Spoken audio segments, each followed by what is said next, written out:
Hello, hello, everybody. Happy Thursday. This is Isabel Tierney in your regular Thursday live.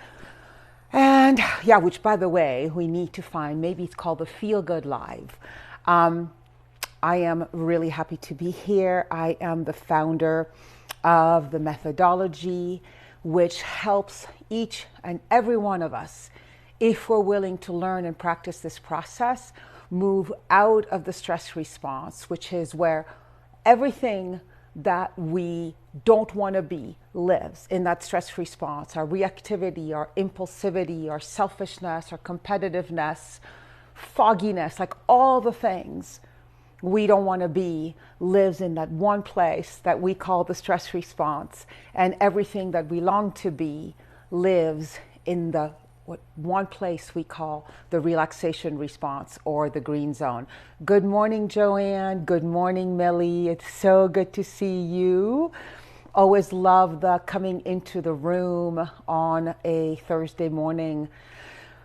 So as you come into the space, allow yourself to start slowing down. Good morning, Cindy. And you might have already had a morning that was really full. Maybe your morning has been pretty slow. Where are you at this morning on the feel good scale?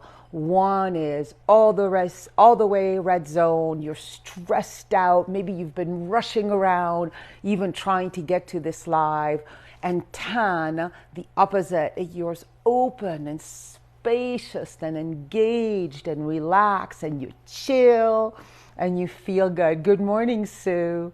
So let me know, that way I can start seeing all of you saying hello and giving me your feel good level as we begin this live. Good morning, good morning. So, good morning, Joanne. So, right, literally, good morning, Mary.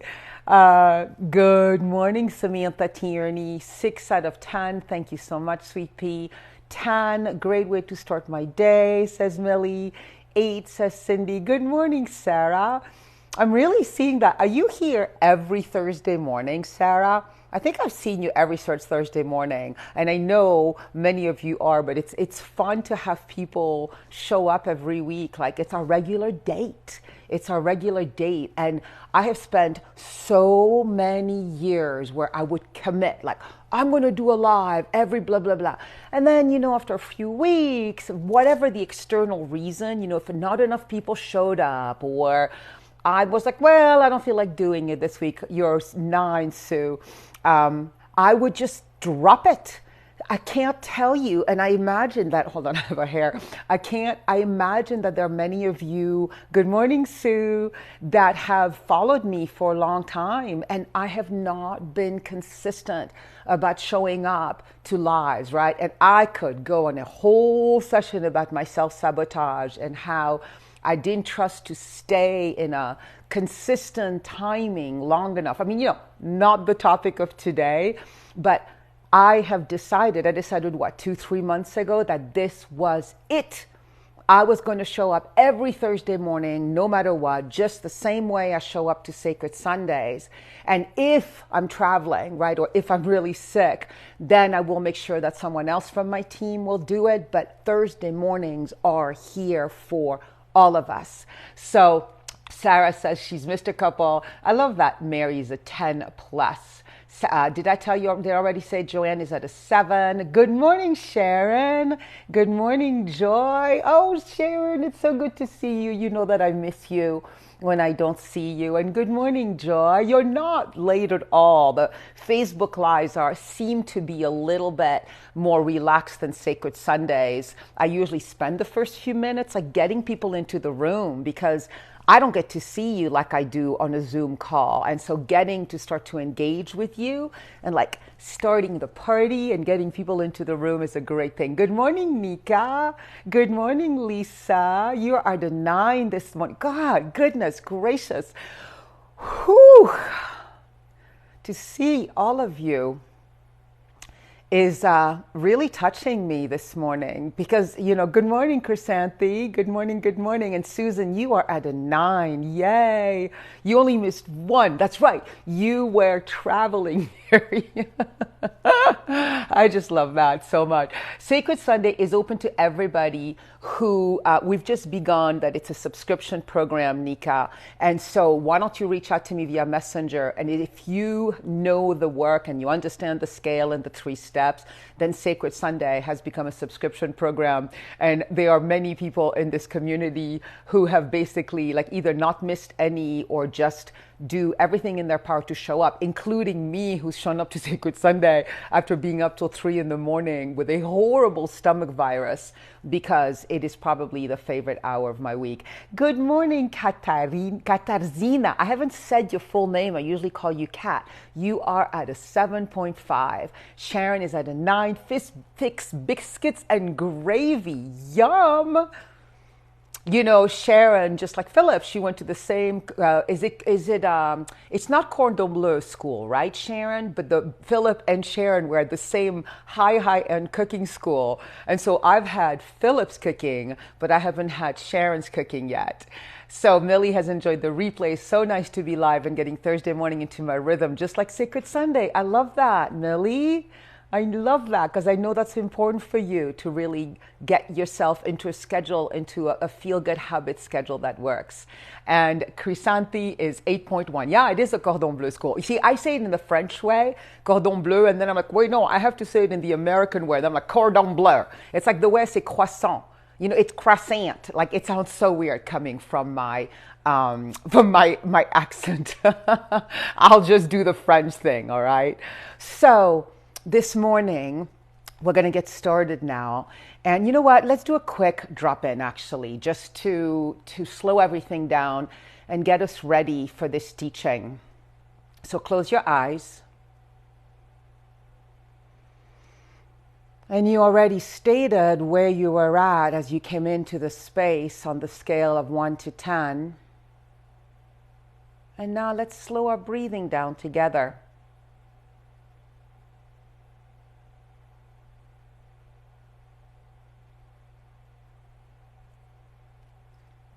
And allow your breathing not to be thoracic, but to be deeply abdominal.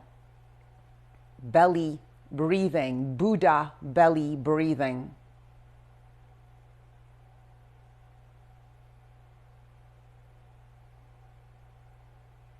Many of you know that deep abdominal breathing is the most effective way to get out of any kind of stress response, even minor stress response, and bring us more deeply into the green zone. And even if we already are, like some of you, at a 9 or a 10, we can go even deeper with our breath and bring ourselves into an even more high frequency 10.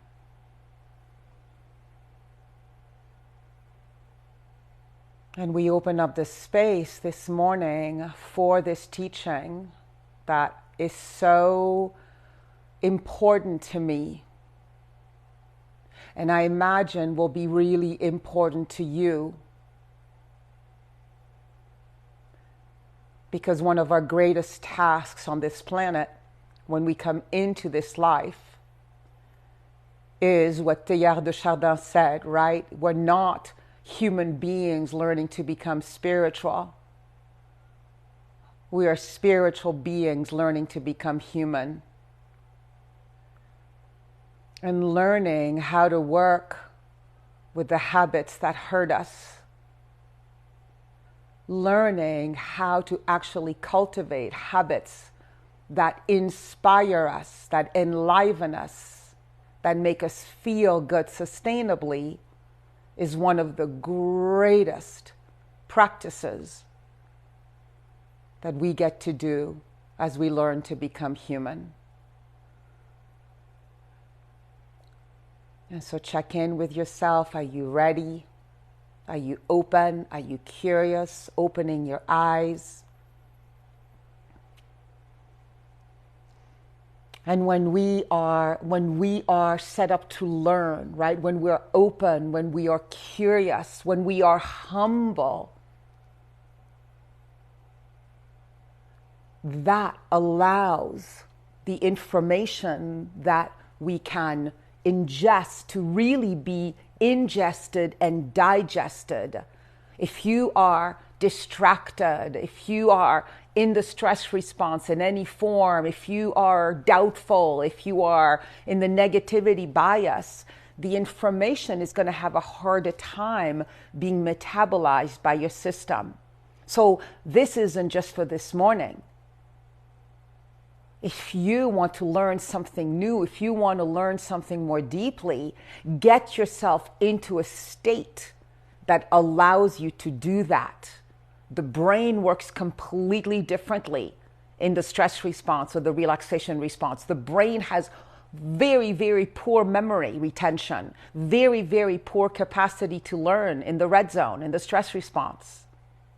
So why don't we check in? Are you in? I want everybody on this live to say, I am into this morning's teaching. Just state it. State it to the universe. And as you state, I am in, we are bringing in all the other forces, spiritual, beyond spiritual, human, divine, all of it, to support us in this morning's teaching. I am in, Samantha says. I know you prefer Sammy. I am grateful to get Thursdays into my rhythm as well. Grateful to be here. I will get more skilled at getting on time. Technology. As I said, Victoria, I'm really just, it takes a few minutes for us to get in. Look and listen. Oh, Mary, good morning. I am into this morning's teaching. So, right, listen, just let yourself feel the power of our yes. Like I feel it in my heart. Guys, this is this community, whether you are on live or replay, that is in for becoming human beings that are kinder, wiser, more generous, more grateful, compassionate, patient, self-caring, other-caring. Like the dedication and the devotion of this community is so touching. Most certainly I am in. So I want to start the specifics of this teaching by talking about the pain that our painful habits cause us. I'm going to focus a lot on using overeating, but what I want to invite you to do is whatever it is the habit you do, whatever it is the habit you struggle with, I want you to plug that in. Could be over drinking, could be overeating, could be over criticizing yourself or others. Could be over shopping, could be under exercising, like just what? It could be all of it. We don't just have one painful habit. I don't just have one painful habit. So actually, if you're comfortable, are you willing to write down what is pick the painful habit you are most excited to get clear about and start letting go of this morning through this teaching. What is the feel-good habit? That way I know what's in the room. I tend to over-criticize. Yep, got that one, Nika. What else? Procrastinating, Lisa. Yeah, keep going. It's all of it. Thank you for your humility and your openness and your transparency. Overworking. Yeah, thank you. I did not name that. That is a good one. Overjudging. Yes, shutting down, right? Shutting down, I imagine that helps you numb. Sugar, yes, all of it. Eating not mindful, obsessing, yes. Overeating, hi Kara, procrastinating what scares me, and overworking. Yeah, thank you. And so what I know about the cycle of habits is that they're really composed of three parts. I love to call them the anatomy of a habit. So the anatomy of a habit begins with the before we act out the habit. And the before could be seconds before, or it could be like hours before or even months before, where it's like, I'm not going to do this habit, right? I'm not going to do this habit. So some people have that starting January 1st, right? Some of us wake up every morning and we're like, I'm not going to do this habit. And then sometimes it's like, it gets 5 o'clock and that's when you have a tendency to drink too much. And you're like, okay, I'm not going to drink tonight. I'm not going to drink tonight. And so there's the pre-habit. And for most of us, it's like this white knuckling that we do, right? Like, where does it come from? Because we think that we're bad. And we know these habits hurt us, and it seems so obvious that we should stop. And so we are determined. So do thumbs up if you know what I'm talking about when I talk about the anatomy of a habit and the pre-habit. Like, really check inside yourself. What's the pre-habit like? Does it last all day? Have you decided January 1st, 2023, you were going to stop the thing? Is it every day at 5 o'clock when you know you're going to be like, or is it when like for those of us who over criticize, like, next time I see this person, I'm not going to criticize. Oh, my screen is freezing. I hope not. Is anybody else having the experience of my screen freezing? I hope not. When we use not going to do it creates anxiety, makes me want to do it even more. Yes, exactly. I notice I want to eat more or overeat when I'm feeling lonely. Yeah, right. Yeah. So I'm going to talk about that. You're going to understand a lot more about that. So yeah, that's why you struggled so much in college, Sammy. Thank you. Thank you for sharing. So there is the pre, and then there's the during. Right? There's the during of the habit, we're doing the habit, and in the moment, we can never underestimate this. In the moment, even if it's just a few seconds, right? When we're drinking or when we're yelling at somebody, when we're overeating, it feels good. And I'm going to explain why it feels good in a bit. It's like we've been resisting, and then we do the thing. And temporarily, we're discharging some of that stressed out energy and we feel good.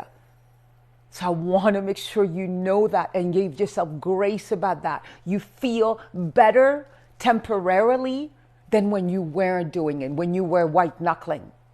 Can you own that? Can you do thumbs up about that? And then there's the post false good habit, right? There's the post painful habit.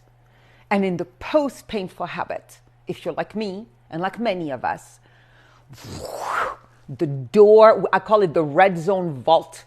The red zone vault opens. And shame and criticism and judgment starts just pouring in. I shouldn't have. I can't believe I did this. I'm so weak.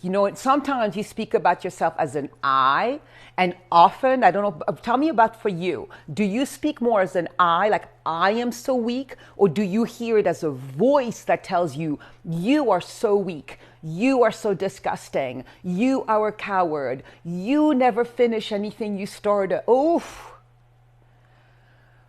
Just feel in yourself. Let's slow down that voice of the critic, which I've spoken about in other lives. I'm going to keep speaking about. Joanne, I got you. I promise you. I know you want me to keep going with that.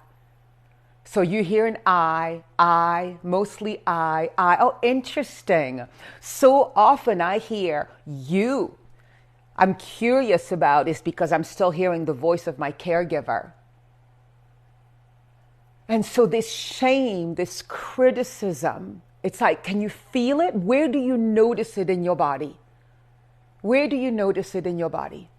I notice it in my belly. I notice it in my heart. It's like this incessant, low frequency voice that just is meant to make you feel bad. Now remember this, we talk about the critic and I will always weave that in. The critic is just trying to save your ass. The critic is trying to have you be perfect because the critic really believes that if you are perfect, if you have only healthy habits, if you're perfect with everybody, You will be loved. You will be lovable. You will be safe, right? At the core is safety. And so, just like if our child runs across the street in the middle of the traffic, that voice might be like, Susie, I'm inventing the name. And we might grab our kid, and we might even yell at our kid because our kid almost got killed. The critic has the same kind of determination and the same kind of desire to keep us safe as a mother with a child who puts himself or herself in danger. Do you guys get that? Your critic is that determined to keep you safe. The problem, I don't know why I'm doing that. The problem is the critic completely overestimates what the danger is. Yeah, chest, heart, brain. My core wounds are safety and security. You know what? All of our core wounds, if you really look behind all of your wounds, all of them, I dare you, and engage me in conversation about this. I dare you to find a core habit that is not really at the core about our systems feeling safe, needing safety. That's how much we're wired into hundreds of thousands of years of evolution, where being safe meant life or death. So strange, I'll have to watch later. My Wi-Fi must be a problem. Okay, Joy. Fear, relief, anger, shame. Right. The critic overestimates where the danger actually is. Right. Exactly. But you have this voice that's just like a mother watching over a beloved child, but that's just misunderstood what it is that's really dangerous. So, post-habit, critic, shame. And guess what happens? Then we go right back to not feeling good, to being stressed out, to being anxious, to feeling worthless. And guess what we're going to do again? The cycle of the habit is going to start again, because once again, we're going to try to feel good the best way we know how. And that is through the painful habit. So when you think about habits, I want you to think of them as a circle, as a circle. Yeah, a circle or spiral you could do, right? As long as you have the pre, during, after, you're just going to keep going. It never stops. And so today, what I'm going to teach you is a pattern interrupt. And I'm going to teach you a pattern interrupt that I don't imagine. I think those of you who were on the apprenticeship retreat this fall, you heard a piece of this work. But it's a pattern interrupt that I've never heard really anybody talk about, because so often we talk about habits and about getting rid of them, right? We try to let go of them. And we say most of the time that our habits are trying to not make us feel something. Oh, I overeat because I don't want to feel my anger. Or I overdrink because I want to numb. So I'm going to tell you, I'm going to teach you something really different that's going to really shift your perception and gets you really excited about your habit and about your capacity to change. Yeah, the cycle is exhausting. And it just never stops if you keep going like that. So you have heard me tell this story, I think, some of you at least, that I was in the throes of my eating disorder. And I don't know, 15 years ago or something, 20 years? No, it must have been more. Time gets so elastic, doesn't it, the older we get? And I read this book by Janine Roth called When Food is Love. And in this amazing book, she had this one sentence, right? So we never know when we do these teachings, when we attend a class, like how one sentence can change our lives. And that one sentence was, it was a question, what if there's a perfectly good reason for everything you do? So ask yourself that question. What if there's a perfectly good reason for my painful habit? So let's close our eyes just for a moment. What if there's a perfectly good reason for my painful habit? And insert what your habit is. And just let that question land in you. Start creating curiosity in you? What if there's a perfectly good reason for my painful habit? What if I took the time to discover what that perfectly good reason could be? So open your eyes. So how might that shift things for you? Let's just check in, just with your asking yourself that question. What if there's a perfectly good reason for your painful habit? First of all, do you already have some ideas? Do you notice how does it feel differently, rather than a painful habit is just to be gotten rid of? It's like this obstacle to my spiritual path, right? We often think of our habits like, if I just didn't drink, if I just didn't procrastinate, I would be more spiritual. I would be kinder. I would be more this, more that. Like, right? Our painful habits are obstacles to our spiritual paths. And what I'm saying to you, and I'll explain it more, but I want to first find out how it lands with you. I'm saying, what if that's bullshit? What if your habit has a perfectly good reason for being there?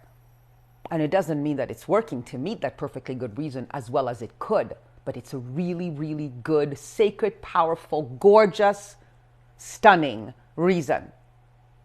How would that be to hear that and to know that? So never again to engage in the shame cycle. Like, what would that feel like to never again engage in the post-habit shame judgment cycle, but rather to be like, whoa, I understand why I did that. Here's the perfectly good reason why I did that. Did it work as well as it could? The first time you taught me this, it totally transformed my life. Oof, I got a chill, Lisa. So let me share. It's hard to imagine since it is so ingrained in me. Yeah, it's so ingrained in all of us, Sammy. It's so ingrained in all of us. Sorry, there was a call coming in. I tried to turn it off. So let's slow this down. When our systems enter the stress response, right? Many of you know this work, what I call the red zone. The two things that happen to us. One is we don't feel good biologically, physiologically, psychologically, right? The stress response has a racing heart rate, constricted, tight, clenched muscles, anxiety, fear, frustration, doubt. It's really painful because our systems think we are in danger. It's meant to be painful. But what you might or might not know is that when we enter the stress response, we also enter disconnection from spirit, from our souls. So let me tell you a little bit more about that. So Dr. Andrew Weil, I imagine you've heard of him, at least some of you. You know, the forefather, do you call that? I don't know if it's called the forefather of self-development, right? He was a doctor who just believed in the mind-body connection. And Dr. Andrew Weil, I was reading him one day, and he called the relaxation response the God response. And the reason he called it the God response, which many of you know because of this work, the green zone is also called the God response, is because our brains in the green zone become synchronized. And so instead of seeing the world from a dualistic, separate place, you, me, other, I, subject, object, we can see the world from a cohesive, holistic point of view where you are my friend, not my enemy, where my body is the beloved, not the one to be conquered. So when I sat with that, well, the green zone being the God response, right? Or the connection response, if you don't like the word God, the soul response, then I asked myself, well, then what's the red zone? What's the stress response? And the word that immediately came was the separation response. When we are in the red zone, literally the two hemispheres, the two sides of our brains disconnect from each other, the right and left side of our brain. And so we can only see things as separate. The other day, I wrote something about the ego and the red zone. And this colleague of mine wrote, well, I don't see the ego like the red zone. It is. The ego sees itself as separate from from the planet, from animals, from this, from that. That's where all violence comes from. When you're in the red zone, you're literally wired to see the world separately. You're wired to see the other as the enemy. So what does this have to do with? Is a perfectly good reason? When you are anywhere near that stress response, that red zone, you are immediately starting to feel separate. And because as a soul, all you are, who you've always been, who you will always be, is whole, right? And we come onto this planet and we start experiencing separation, which is so freaking painful. Separation is so painful. When you feel that state of separateness, disconnection. That's why we love to fall in love, right? Because temporarily, a few days, a few months, we feel whole, we feel complete, because we spend, many of us, a lifetime feeling separate. Like, who feels separate? Or who knows what I'm talking about? Let me ask the question even broadly. Do you know, have you felt separate before? Is this something that you know what I'm talking about? The sense of separation. It can manifest as not belonging, as being different than, as not feeling as connected, either to yourself or to others. Separation is so painful because it is not who we authentically are. And so what I discovered, thank you for sharing. I want to hear, do you know that state of separation? That occurs the moment that we start entering into any kind of stress, right? When we start heading towards that red zone. I separate myself from others when I feel shame. Oh yeah, right? Shame only comes from the red zone. Shame cannot come from the green zone. Green zone is about unity. Right? That's another word you can put. If you don't like the word God response, you can call it the unity response. And it's not just made up. It's actually what the brain becomes when it enters the deep states of alpha, theta, delta. It becomes capable of feeling unity, especially in theta and delta waves. And so what I'm going to now bring you to the grand finale of this teaching. Whenever you are disconnected from yourself with a big S, i.e., you've left the deepest state of the green zone of the unity response, and you started even the slightest separation all the way to the highest separation, when you're really, really red, right? There's many layers of separation, right? Like the worst layer of separation is war. Is violence, right? We feel so separate from the other, and we have to either kill or run away from the other. It's like that's the highest state of separation is violence, and it can be all the way to mortal violence. But so what happens to us is the moment we feel separate at all, there is this innate longing that maybe up until today, you haven't fully realized this beautiful, beautiful, beautiful longing you have to reunite,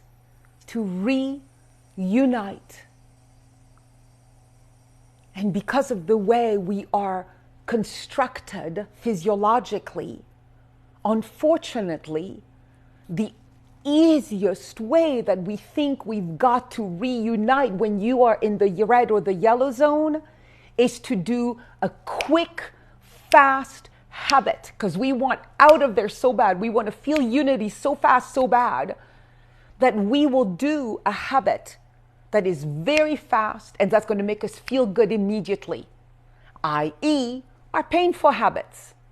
overeating, overdrinking, criticizing, right? I mean, think about it. How often do you do those habits slowly? I'm going to really think about it. I think I will overeat. I think I will yell at my partner.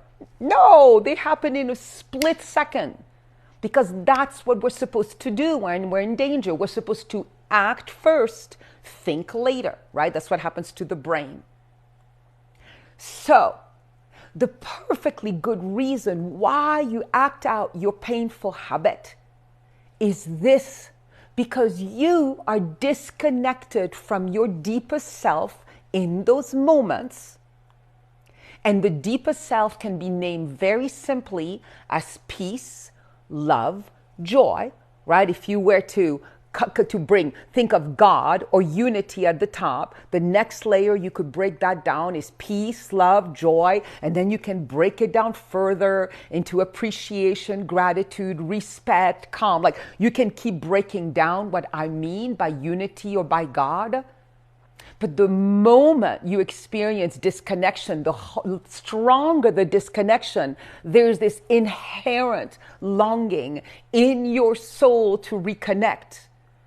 But the only way the physical self knows how to reconnect is through the painful habit. So in fact, when you're overeating, when you're overdrinking, when you've just yelled at somebody, whatever it is, when you procrastinate, what you're trying to do is meet a deeper need for peace, love, or joy. So check that out. And ask yourself, so whatever habit you ended up picking, check in with yourself and tell me how it lands. When I am, fill the blank space, I am actually trying to meet a deeper need to reconnect to peace, love, or joy. It is my highest, best attempt up until now to reconnect to peace, love, or joy. How would that feel? So that before you engage in a habit, as you start noticing the impulse to want to engage in the habit, right, the pre-habit point, you notice, as we do with this work, where am I at? Oh, I'm stressed out. I'm disconnected, right? The moment I get that impulse to want to go open the fridge and overeat, and then you ask yourself the question, what do I honestly need? Am I disconnected from peace, from love, or from joy? And then you take a few breaths, and then you connect. Oh, I'm feeling really, really anxious right now. I need more peace. I'm feeling lonely. I need more love. I'm feeling a little despondent. I need more joy. And then you implement a feel-good habit that's a feel-good one that actually will most effectively meet that need for more peace, more love, more joy. Because while food and alcohol and all the things we've been talking about temporarily give us that peace, love, and joy, sometimes for a few seconds, maybe for the 2 hours while watching a TV show, it eventually brings you back to disconnection because the need was never met in the first place. You just became unconscious and did it. You never actually said, I am excited to reconnect to more peace, more love, more joy, and I'm going to do it consciously. I want to know what you guys are thinking about what I'm saying. What are you feeling about what I'm saying? Does it land with you? Your painful habits, I'm going to say it maybe differently, another way. Your painful habits up until now have been your best attempt to reconnect you to who you really are. Your painful habits up until now have been the best attempt to reconnect you to who you really are, which is peace, love, joy. You could also add to that compassion, gratitude, curiosity, humility, like whatever you want to add about all the qualities that you know your soul is.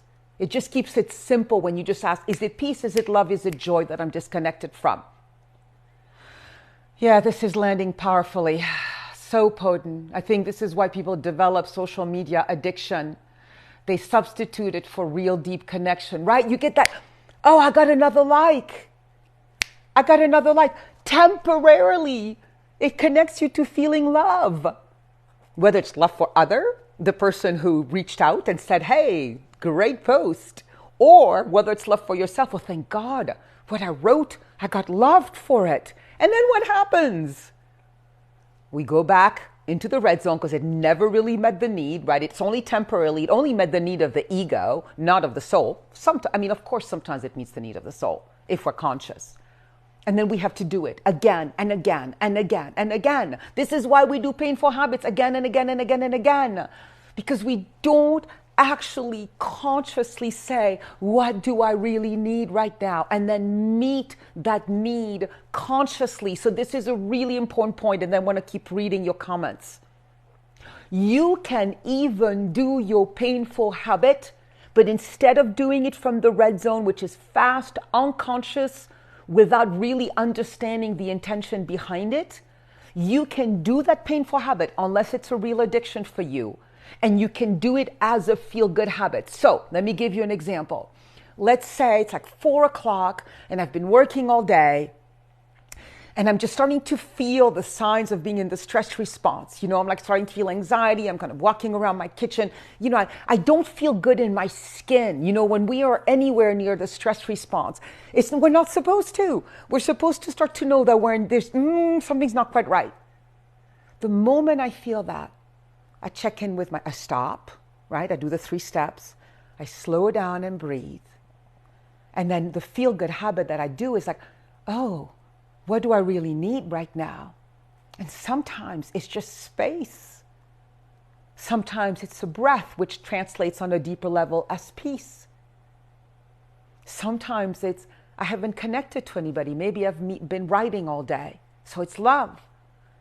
Or maybe I've been working so hard, I haven't had the chance to connect to joy. And then people know that I love Rolos, some of you that I love Rolos. I can take a couple of Rolos and I can choose to use them as my feel-good habit to reconnect to whatever state of being I was disconnected from. So let's say that it's peace, right? I need more space, like I can really take the time to open that golden, beautiful wrapper, hear the crinkling, open it up, smell the chocolate, take a bite, look at the caramel, start tasting the caramel, and slowly start slowing my body down, which is what it really longed for. Or if I needed love, I can eat that Rolo, knowing that as this Rolo enters my mouth and starts coming into my digestive system, it is literally entering a state of Holy Communion, right? How many things can we do as human beings that when we take them in, they literally become something else? That's what communion is. Or if it's joy, I can have that Rolo and I can just feel joyful because I love Rolos. Many people know I love Rolos. They send me Rolos for my birthday. And I can just reconnect to the joy that's just like this young, childish joy at having a delicious piece of chocolate. Do you see the difference between eating my Rolos like that to meet a deeper need, to reconnect to my true, deepest self, versus I'm going to eat 5 Rolos and I'm going to feel like crap and I'm going to eat them really fast and I'm not going to pay any attention because I'm so busy going so fast because shame is already starting to come in. Oh, yeah, I want to hear what's up. I'm feeling my frequency rise as I listen. It's so potent to me and so many ahas.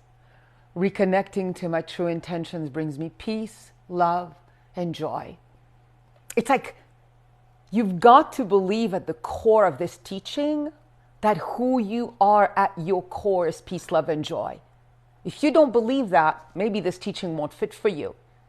But if you've had enough experience that when you are in the green zone, you are those states of being. You are that. You were born as that. Your soul is that. If you know that and you believe that, I mean, all of us forget it. Sometimes when we have really crappy days, it's really easy to forget that. But we are. And if you know that every single thing you're doing all day long is an attempt to reconnect to that peace, love, and joy, not just your painful habit, everything. Start checking that truth out, that fact out that I'm telling you. Every single thing we do is an attempt to reconnect to peace, love, and joy.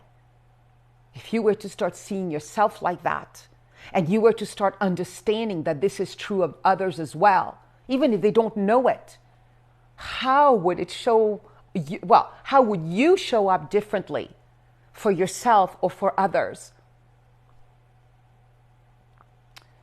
Taking a breath to inspire ourselves closer to spirit. I remember at age 23 when I was quitting smoking again, I was very aware I was likely to just never sit still and look out a window or sit still otherwise. Wow, smoking helped me to sit still. Oh my. Luckily, I haven't smoked for a decade. I freaking loved smoking. I smoked for a really long time. It really led me to peace. It led me to do the breathing that I never did all day long. It took many, many attempts on my end to quit. I had to learn to find other ways to meet my needs, to breathe, to find peace, to take a break, to feel that sense of relief, right? When we act out a painful habit, I was talking about it earlier. Conscious choice to step closer to my deepest need. Yes, just soaking all of this.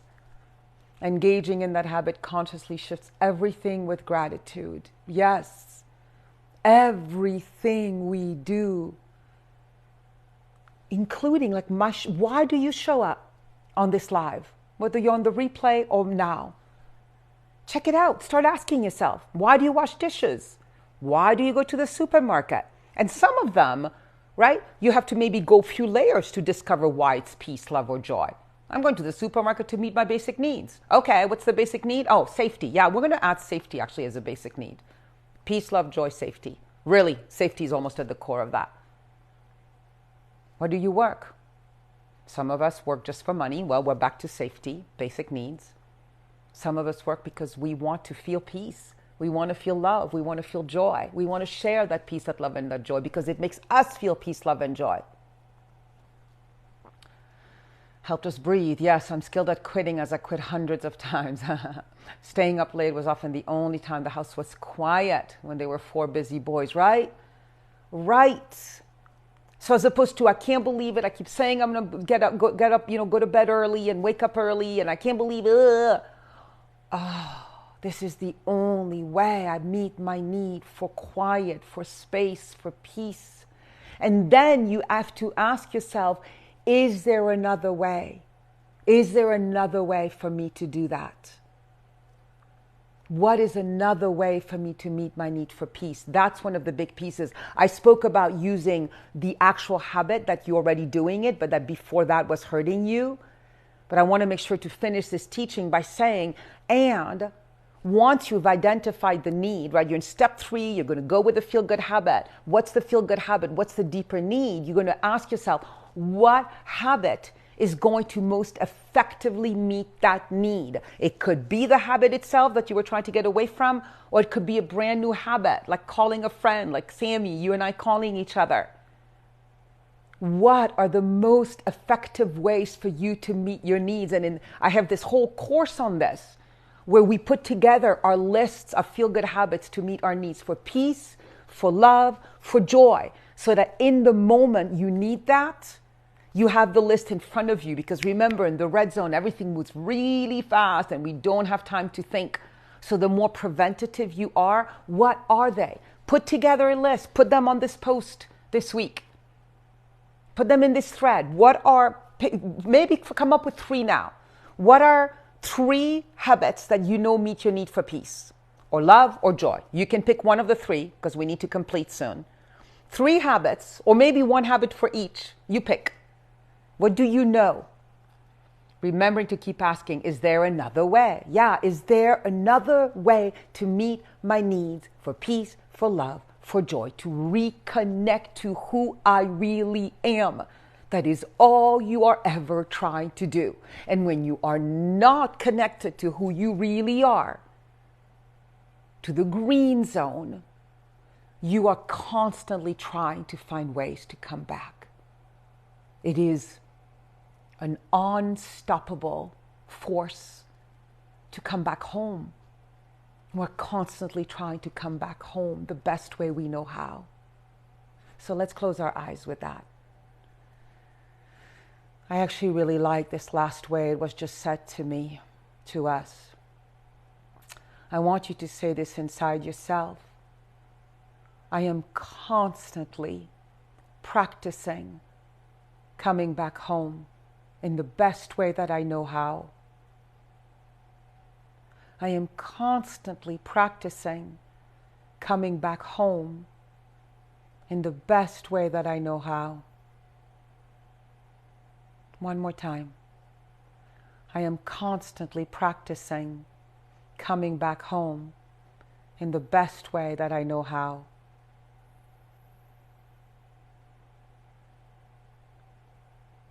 Let your breath take these words in and land in your whole body. There's nothing wrong with you. You are not bad. You're not undisciplined. You're not enough, too much, too little. You have just been trying to come back home in the best way you knew how. And now you can get excited to discover ways that are more effective, more direct, with fewer painful consequences in the back.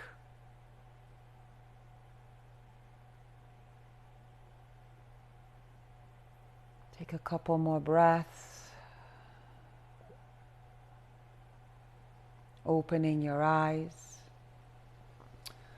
And what I'd love to invite you to do is please keep writing in this thread over this week and tell me, what have you discovered? What are you most disconnected from? Is it peace? Is it love? Is it joy? Is it 2? Is it 3?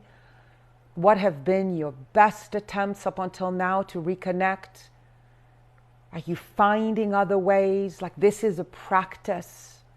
We have to rewire our brains to find new, more effective ways. You have been trying to come home to who you really are, to peace, love, and joy in the best way you knew how. And now you know more. So even if you act out a habit from the red zone, if you act out a false good habit, when you start noticing yourself go into the shame spiral, stop, slow down and breathe.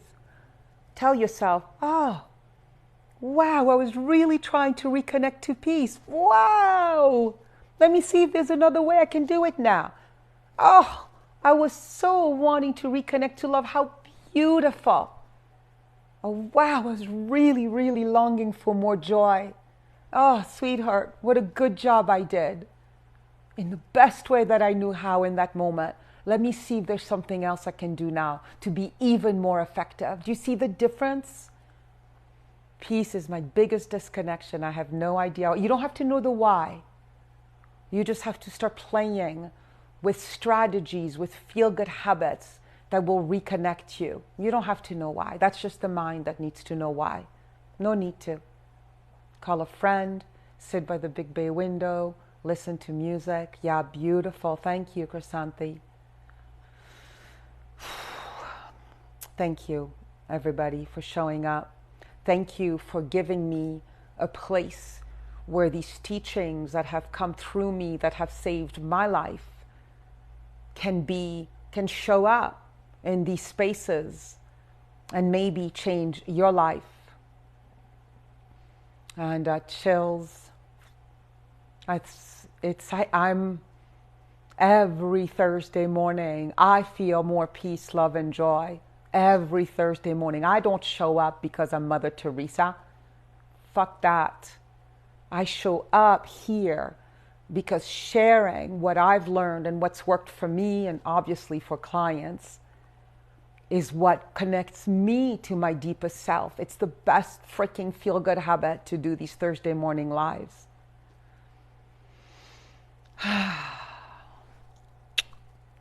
For those of you who are on Sacred Sunday, see you then. You can always sign up for Sacred Sunday if you want. Just reach out to me via Messenger.